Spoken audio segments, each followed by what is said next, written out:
भारत माता की इंकलाब। अरविंद केजरीवाल भ्रष्टाचार का एक ही काल।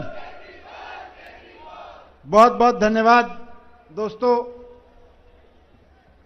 22 सितंबर के बाद अरविंद केजरीवाल जी के नेतृत्व में पूरी आम आदमी पार्टी फिर से दिल्ली की जनता की अदालत में है। धन्यवाद दिल्ली की जनता कि आपने इतनी बड़ी अदालत में फिर से हमें अपनी बात रखने का मौका दिया है। बहुत बहुत धन्यवाद आप सबका। अरविंद केजरीवाल जी चाहते तो जेल से बाहर आने के बाद 5-6 महीने और मुख्यमंत्री रह सकते थे, लेकिन इस्तीफा दे दिया। वो चाहते तो इस्तीफा देने की जरूरत नहीं थी, लेकिन इस्तीफा दे दिया मुख्यमंत्री की कुर्सी से।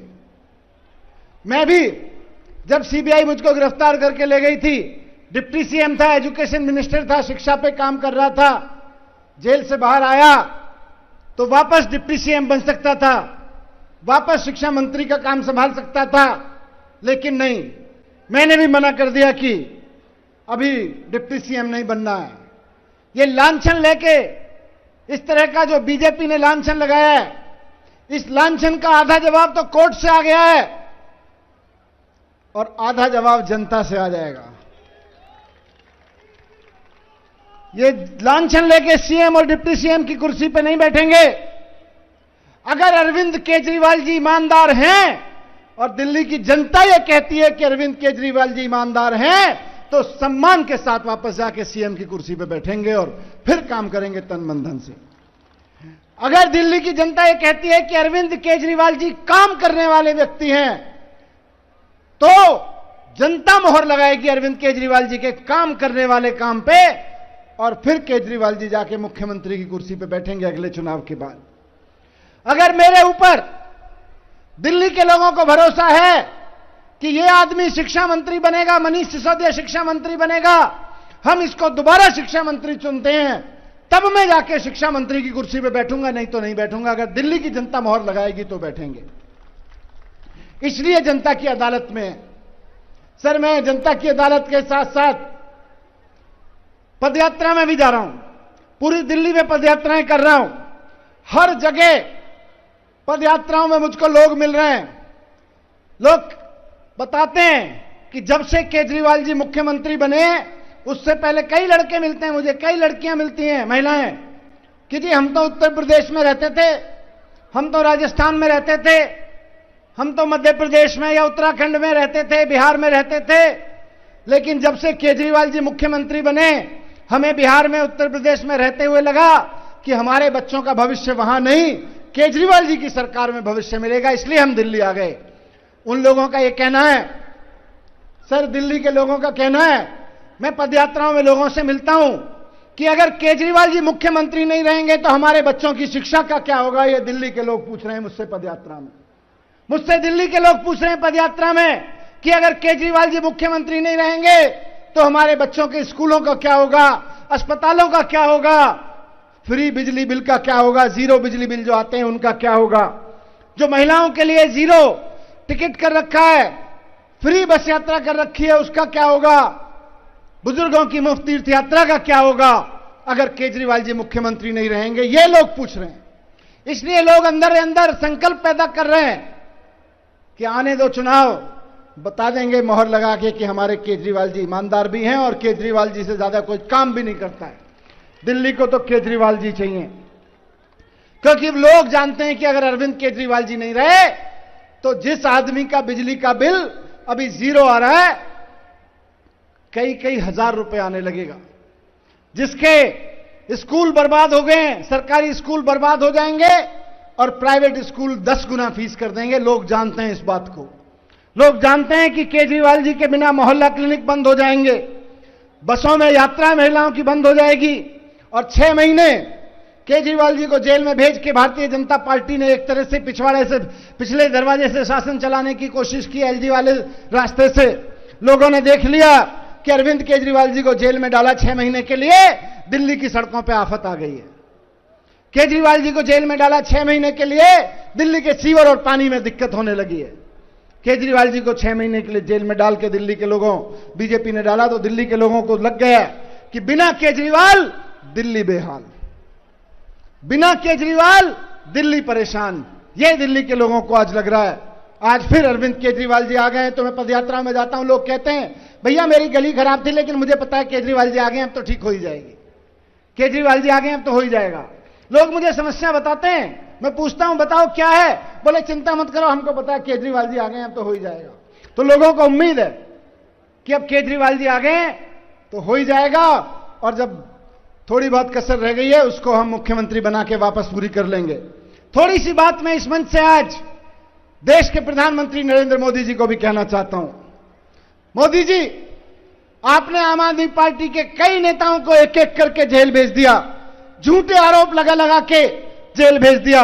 आपने मुझको जेल भेजा, संजय सिंह जी को जेल भेजा, अरविंद केजरीवाल जी को जेल भेजा, सत्येंद्र जैन जी को जेल भेजा, सब पे झूठे आरोप लगा लगा के जेल भेजा।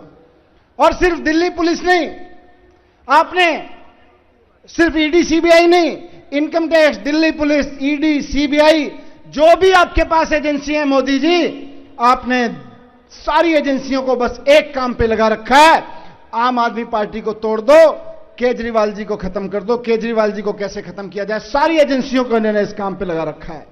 मैं आज इस मंच के माध्यम से नरेंद्र मोदी जी से पूछना चाहता हूं कि आपने हमको सबको जेल में डाला, केजरीवाल जी को 6 महीने जेल में रखा, क्या मिला नरेंद्र मोदी जी आपको? क्या मिला आपको अरविंद केजरीवाल जी को 6 महीने जेल में रख के? क्या हासिल किया आपने? एक ही चीज की आपने कि आपने 6 महीने केजरीवाल जी को जेल में रख के दिल्ली के काम रुकवा दिए, आपने सड़कें खराब करवा दी, आपने पानी सीवर की प्रॉब्लम क्रिएट करा दी, पावर कट बढ़ने लगे जब केजरीवाल जी आपने दिल्ली में जेल में डाले, लोगों को परेशानी हुई। आज तक मोदी जी से कह रहा हूं कि आज तक देश के इतिहास में एक भी नेता ऐसा नहीं हुआ जिसने विपक्ष को खत्म करने के लिए दिल्ली के, अपने राज्य के, देश के लोगों के काम रुकवाए हों। मैं कहूंगा कि मोदी जी आज आपको दिल्ली से माफी मांगनी चाहिए कि उनके चुने हुए नेताओं को आपने जेल भिजवाया। दिल्ली के काम रुकवाने के लिए मोदी जी आपको दिल्ली वालों से माफी मांगनी चाहिए। आपने दिल्ली के बच्चों का भविष्य खराब करने की साजिश करी है, आपको दिल्ली के बच्चों से माफी मांगनी चाहिए। और मोदी जी, अगर आपको माफी मांगने में शर्म आ रही है, अगर मोदी जी आपको माफी मांगने में शर्म आ रही है, तो कम से कम पूरे देश के लोगों से आज वादा करिए कि अब आगे से आप ऐसा नहीं करेंगे। आपको देश के लोगों से वादा करना चाहिए कि आप आगे से ऐसा नहीं करेंगे। क्यों? क्योंकि आपको तो रिटायर होने में 1 साल रह गया, आप 75 साल के हो गए, रिटायर हो जाओगे। कम से कम रिटायर होने से पहले कुछ तो अच्छा करके जाओ, एक काम तो ढंग कर करके जाओ, ताकि जब आप रिटायर होकर घर बैठो तो लोग कहें यार नरेंद्र मोदी जी ने भी रिटायर होने से पहले अच्छा काम कर दिया था, देश से माफी मांग ली थी, दिल्ली के लोगों से माफी मांग ली थी। तो मैं कहना चाहता हूं, क्योंकि मोदी जी, कोर्ट ने कह दिया है कि कोई केस नहीं था। आज कोर्ट कह रहे हैं कि सारे आरोप झूठे हैं। सुप्रीम कोर्ट ने, देश के सबसे बड़े कोर्ट ने इन एजेंसियों को ऐसे लताड़ा है, मोदी जी की एजेंसियों को, कि ये जिंदगी भर याद रखेंगे ईडी और सीबीआई वाले कि किसी ने किसी मामले में झूठा आरोप लगा के इन्होंने उनको लताड़ा था। बीजेपी के आरोप पे तो कोई भरोसा नहीं करता, लेकिन कोर्ट जो कह रहा है उस पर तो भरोसा करोगे। आज देश के सबसे टॉप सुप्रीम कोर्ट ने कहा है कि केजरीवाल जी को जबरदस्ती अरेस्ट किया गया था। ये मैं नहीं कह रहा, सुप्रीम कोर्ट ने कहा है। कोर्ट कह रहा है कि 400-500 रेड्स कर दी आप लोगों ने, लेकिन आपको 1 रुपया केजरीवाल जी से, मनीष सिसोदिया से, संजय सिंह से नहीं मिला। ये कोर्ट कह रहा है आज आपकी एजेंसियों को और आपको। कोर्ट कह रहा है कि आपने बिना सबूत, बिना आधार इन लोगों को इतने दिन जेल में रखा। कोर्ट कह रहा है, सुप्रीम कोर्ट कह रहा है कि आज सीबीआई और ईडी मोदी जी के तोता मैना बन के रह गए, पैरेट, पिंजरे में बंद तोता बन के रह गए। कोर्ट कह रहा है कि 2 साल से जो आरोप लगा रहे हो वो 2 मिनट में ट्रायल कोर्ट में खत्म हो जाएंगे। कोर्ट कह रहा है, कोर्ट कह रहा है कि अगर आप इन लोगों की बेल का विरोध करोगे तो हम ऐसा ऑर्डर पास करेंगे कि आपका केस 1 मिनट नहीं टिक पाएगा। ये आज सुप्रीम कोर्ट की टिप्पणी है। ये टिप्पणियां की जा रही हैं कोर्ट के द्वारा। कोर्ट पूछ रहा है कि आप ऐसे ऐसे गवाहों को लेके आ रहे हो, कैसे कैसे गवाहों को लेके आ रहे हो जो जिन रोजाना अपना बयान बदलते रहते हैं, ये तो तुम्हारे गवाह हैं मोदी जी, ये इन गवाहों के बेस पर आप केजरीवाल जी को अरेस्ट कर रहे हो। कोर्ट कह रहा है कि आप बार बार कह रहे हो कि गोवा में पैसा खर्च हुआ, पंजाब में पैसा खर्च हुआ। एक सबूत नहीं ढूंढ पा रहे हो। यह कोर्ट ने एजेंसियों से पूछा है मोदी जी की। मैं बस मोदी जी को यह कह रहा हूं कि आपने जैसा केस बनवाया वो आपके ऊपर अब मुंह पे आके रहा है। हम सब लोग बाहर हैं, केस आपका झूठा साबित हो गया। बस आपने अपनी राजनीतिक प्रतिद्वंद्विता में एक ऐसे इंसान को जेल भेजा जिसको सारी दिल्ली और सारा देश ईमानदारी का प्रतीक समझता है। लोग आज केजरीवाल जी की ईमानदारी की कसमें खाते हैं। लोग आज केजरीवाल जी के काम करने की कसमें खाते हैं कि यह बंदा काम करता है, यह बंदा ईमानदार है, यह गलत नहीं कह सकता। पहली बार आपने एक ऐसे आदमी को चुनौती दी है जो हिम्मत दिखा पाए और लोगों को जाके कहता है कि मैंने काम किया है तो वोट देना, काम के बेस पे वोट देना, नहीं तो वोट मत देना, और जनता फिर उसको वापस चुनती है। लेकिन मोदी जी, आप काम से नहीं रोक पाओगे, आप लोगों को काम करने से नहीं रोक पाओगे। केजरीवाल जी जेल में अंदर रहें या बाहर, सरकार में रहें या सरकार से बाहर, केजरीवाल जी ऐसे आदमी हैं जो 24 घंटे यही सोचते रहते हैं कि दिल्ली के लिए कैसे काम किया जाए, दिल्ली के काम कैसे किए जाएं। मैं आपको, जनता को कहना चाहता हूं, मोदी जी तो पता नहीं जवाब देंगे कि नहीं देंगे, लेकिन आप जवाब दे दीजिए कि मोदी जी, आपने जो एजेंसियों का दुरुपयोग करके केजरीवाल जी के ऊपर अत्याचार किए, वो अत्याचार दरअसल दिल्ली की जनता के ऊपर थे, केजरीवाल जी के ऊपर तो जो थे ही थे। भारत माता की बहुत बहुत धन्यवाद सर।